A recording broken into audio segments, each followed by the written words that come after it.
मेरे आसपास के लोग हर दिन ऐसी कई चीजें देखते हैं जिन पर वो विश्वास नहीं कर सकते। तो लोग कहते रहते हैं, सदगुरु क्या आप सुपर ह्यूमन हैं? क्या आप एक इंसान हैं?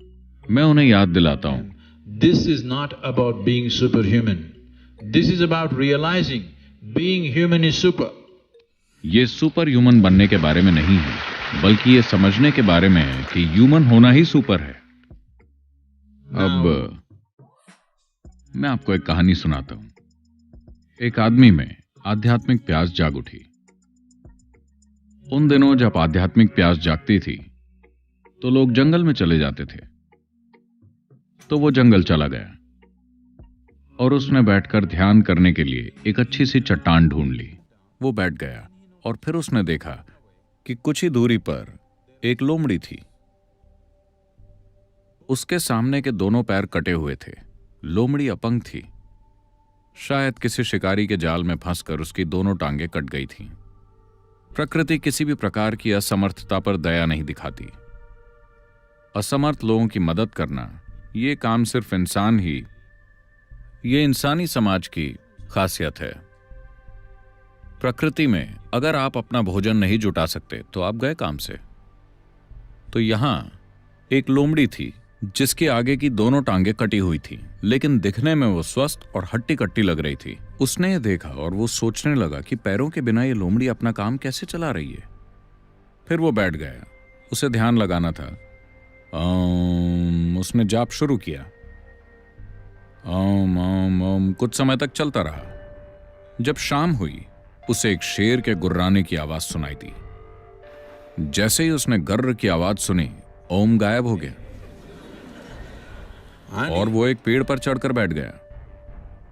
वो ध्यान व्यान सब भूल गया।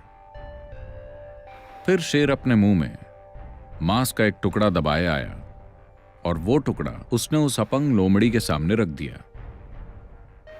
लोमड़ी ने वो मांस खा लिया और शेर वहां से चला गया। उस आदमी ने सोचा, ओह, ये तो एक दैवी संदेश है। भगवान मुझसे कुछ कहना चाहते हैं। एक अपंग लोमड़ी को एक खूंखार शेर खाना खिला रहा है। यह सबसे बड़ा चमत्कार है। भगवान मुझे कोई संदेश दे रहे हैं। वो संदेश क्या है, क्या है, क्या है? वो ध्यान लगाना पूरी तरह से भूल गया और सोचने लगा कि वो संदेश क्या है। फिर उसने खुद ही अपना एक संदेश बना लिया। उसने कहा, भगवान मुझसे कहना चाहते हैं कि इस चमत्कारी जंगल में एक अपंग लोमड़ी को भी एक खूंखार शेर खाना लाकर देता है। जब ऐसी व्यवस्था है तो मूर्ख, तू तो आध्यात्म के मार्ग में है। तू क्यों खाने के बारे में सोच रहा है? बस एक जगह पर बैठ, खाना तेरे पास आ जाएगा। तो वो बैठ गया। एक दिन, दूसरा दिन, तीसरा दिन,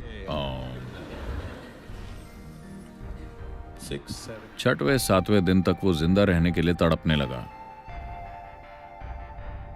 वो हिल भी नहीं पा रहा था। बिल्कुल कमजोर, तड़प रहा था।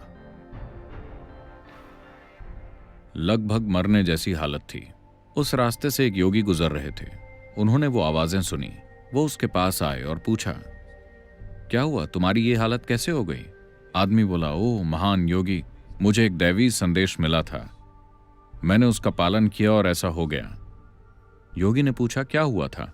आदमी बोला, वहां उस लोमड़ी को देखिए, देखिए वो कितनी तंदुरुस्त है। रोज एक शेर उसके लिए मांस का एक टुकड़ा लेकर आता है और उसे खिलाता है।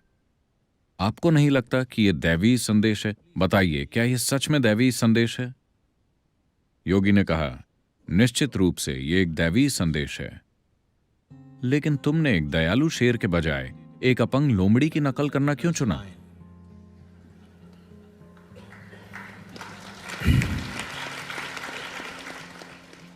तो यह चुनाव आपको करना है। अगर आप एक अपंग लोमड़ी की नकल कर रहे हैं तो एक दयालु शेर आपको चमत्कारी लगेगा। यह कोई चमत्कार नहीं है। यह किया जा सकता है। हां, यह किया जा सकता है। इसमें कोई चमत्कार नहीं है।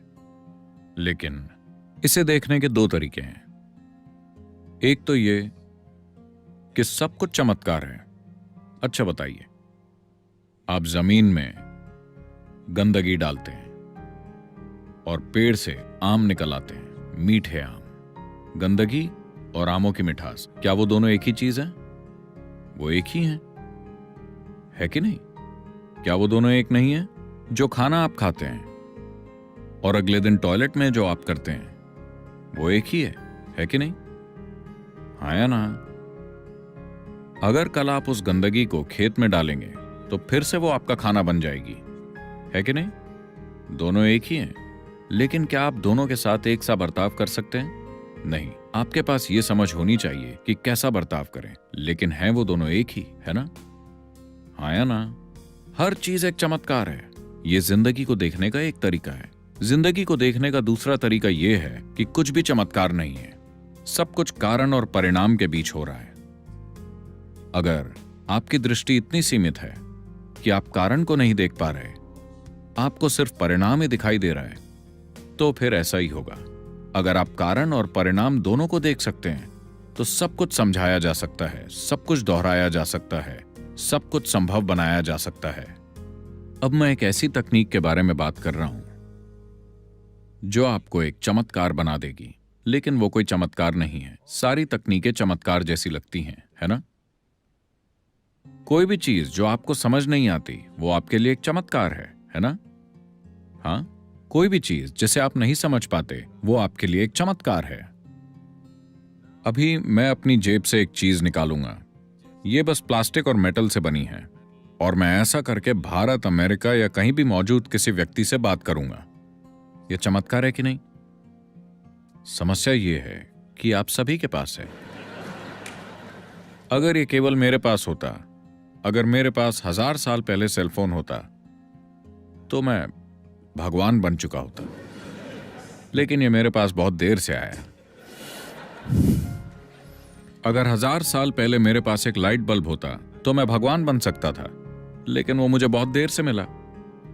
तकनीकें कभी सही वक्त पर नहीं आई, है ना? जो भी चीज आपको समझ नहीं आती वो आपके लिए एक चमत्कार है। और साथ ही, क्या एक भी ऐसी चीज है जिसे आप पूरी तरह से समझते हैं? क्या आप अस्तित्व के एक परमाणु को भी समझते हैं? बताइए। नहीं, तो सब कुछ चमत्कार है। अगर आप पर्याप्त गहराई से देखें तो सब कुछ चमत्कारी है। एक स्तर पर सब कुछ समझाया जा सकता है और दूसरे स्तर पर सब कुछ चमत्कारी है। यही जीवन की खूबसूरती है। अगर आप में जरूरी समझ है और जानने की उत्सुकता और जिज्ञासा है, तो आप उसे पूरा समझ सकते हैं और फिर भी उसे देखकर आश्चर्य कर सकते हैं। आप अपनी पूरी जिंदगी इस फूल का अध्ययन कर सकते हैं और फिर भी उसे देखकर हैरान हो सकते हैं। यही अस्तित्व की खूबसूरती है ना? या फिर आप एक मूर्ख भी हो सकते हैं जो इस फूल के बारे में नतीजे निकाल लें और मान लें कि आपको सब पता है। यही अंतर है।